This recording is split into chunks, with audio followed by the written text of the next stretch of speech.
बच्चों हमने एक चैप्टर करे इंडियन इकोनॉमी का। चैप्टर का नाम है आपका एनवायरनमेंट एंड सस्टेनेबल डेवलपमेंट। ये उसकी फर्स्ट वीडियो है। तो उस चैप्टर में सबसे पहली चीज जो आपको समझनी चाहिए वो ये कि एनवायरनमेंट किसे कहते हैं। What is environment? तो बहुत सीधी सी चीज है। प्लैनेट पे टोटल जितने भी आपके पास इनहेरिटेंसेस हैं, मींस की जितनी भी संपदाएं हैं, जितने भी नेचुरल रिसोर्सेज है, और उसके अलावा टोटलिटी ऑफ ऑल रिसोर्सेज, मतलब कि जितने भी तरीकों का जो भी रिसोर्स सारे के सारे इनहेरिटेंसेस एंड सारा रिसोर्सेज अगर आप उसका सम कर देते हो तो उसी सम को आप एनवायरनमेंट कहते हो। इन अदर वर्ड्स आप कुछ ऐसा बोल सकते हो कि environment refers to sum of biotic factors and abiotic factors. एक ही बात है, आप चाहे ये डेफिनेशन अपने माइंड में रख लो, चाहे आप ये वाला रख लो कि environment refers to sum of biotic and abiotic. कई बार एक मार्क्स में पूछ भी लिया गया कि भाई बायोटिक के कुछ एग्जांपल दो, तो सारी लिविंग एलिमेंट्स को आप बायोटिक बोलते हो, जैसे कि बर्ड्स, एनिमल्स, प्लांट, फॉरेस्ट, है ना। और जितने भी नॉन लिविंग चीजें हैं वो सब आपके पास जो है सपोज एयर, वाटर, लैंड, ये सब जो है आपके पास अबायोटिक है। तो अब डेफिनेशन ऑफ एनवायरनमेंट के बाद सबसे इंपॉर्टेंट टॉपिक कि एनवायरनमेंट आपके लिए क्या क्या काम करेगा, फंक्शन ऑफ एनवायरनमेंट। और ये टॉपिक एनवायरनमेंट का एक बहुत इंपॉर्टेंट टॉपिक बन जाता है कि एनवायरनमेंट हमारे लिए क्या क्या काम करता है। तो एनवायरनमेंट के टोटल 4 फंक्शन है, जिसमें से सबसे पहला है कि एनवायरनमेंट आपको प्रोडक्शन के लिए रिसोर्सेज प्रोवाइड करेगा।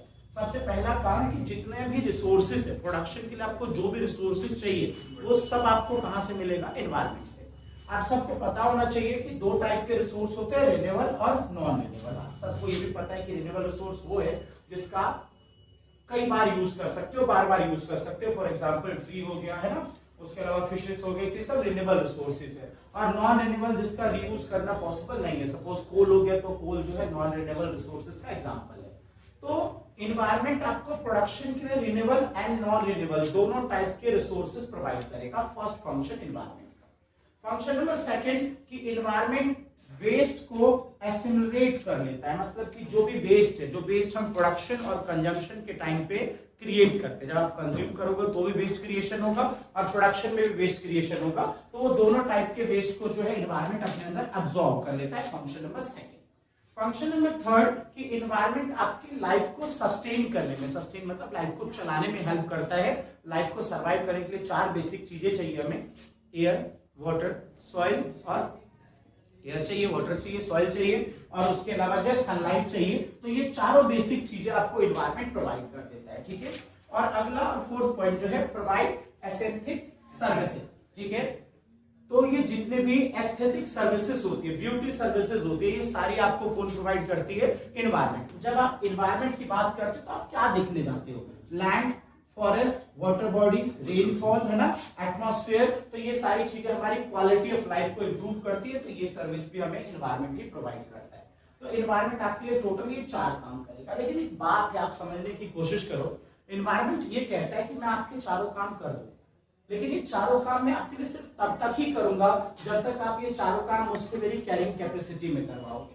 तो क्या है एनवायरनमेंट की कैरिंग कैपेसिटी? 2 बातों का ध्यान रखना एनवायरनमेंट की कैरिंग कैपेसिटी है। फर्स्ट, एनवायरनमेंट कहता है, देखो जी, रिसोर्स का जब आप एक्सट्रैक्शन करोगे, मतलब जब रिसोर्स को आप निकालोगे, नेचुरल रिसोर्सेज को, तो उसको निकालने की स्पीड उसकी रीजनरेशन की स्पीड से कम होनी चाहिए। रिसोर्सेज को क्रिएट होने में, बनने में टाइम लगता है। देखो नॉन रिन्यूएबल रिसोर्स तो बनते ही नहीं है, बस बनता कौन सा रिसोर्स है? रीजनरेट कौन सा होता है? Renewable resource. तो उसको रिन्यू होने में कुछ तो टाइम लगता है ना, तो इसके रिन्यू होने में जितना टाइम लगता है उससे स्लो स्पीड में आपको उसका क्या करना है? यूज करना है। पहली बात, कैरिंग कैपेसिटी का मतलब पहला पॉइंट कि आपको रिसोर्स का एक्सट्रैक्शन उसके रीजनरेशन से स्लो करना है। और दूसरा, एनवायरनमेंट की दूसरी बात वो कहता है कि भाई वेस्ट सिर्फ इतना ही क्रिएट करना जिससे मैं क्या कर पाऊं?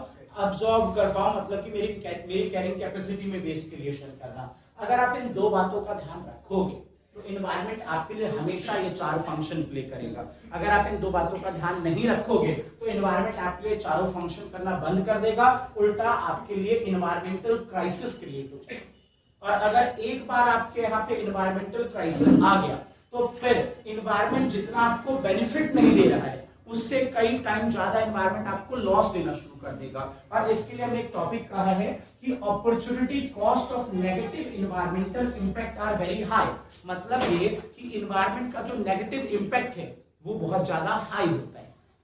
या तो आप एनवायरनमेंट की दोनों बातें मानिए, तो एनवायरनमेंट हमेशा आपके 4 फंक्शन प्ले कर रहा है। और नहीं मानेंगे आप, तो आपने उसकी बात नहीं मानी तो कैरिंग कैपेसिटी से चीजें बाहर जाएंगी, इन्वायरमेंटल क्राइसिस आएगा, और क्राइसिस आएगा तो फिर इन्वायरमेंट का नेगेटिव इंपैक्ट बहुत ज्यादा हाई होगा, जैसे कि आज वर्ल्ड फेस भी कर रहा है। ये दो बड़ी प्रॉब्लम, ये देखो, ओजोन डिप्लेशन और ग्लोबल वार्मिंग, आज ये दो बड़ी प्रॉब्लम पूरी दुनिया के आगे है। और ये दोनों बड़ी प्रॉब्लम की वजह से हो क्या रहा है, हर कंट्री की गवर्नमेंट का हेल्थ एक्सपेंडिचर लगातार बढ़ता जा रहा है।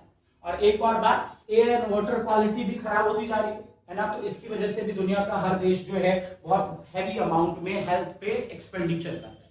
तो कहने का साफ मतलब कि अगर आपने कैरिंग कैपेसिटी में काम नहीं किया एनवायरमेंट के साथ, तो इन्वायरमेंटल क्राइसिस आएगा और फिर लॉस ऑफ इन्वायरमेंट जो है वो आपको बहुत ज्यादा होगा। आज दुनिया, पूरी दुनिया क्या कर रही है, हेल्थ एक्सपेंडिचर बढ़ा रही है। क्यों? क्योंकि ozone depletion, global warming, poor air and water quality को सभी लोग फेस कर रहे हैं। तो ये आपका फर्स्ट वीडियो का टॉपिक है।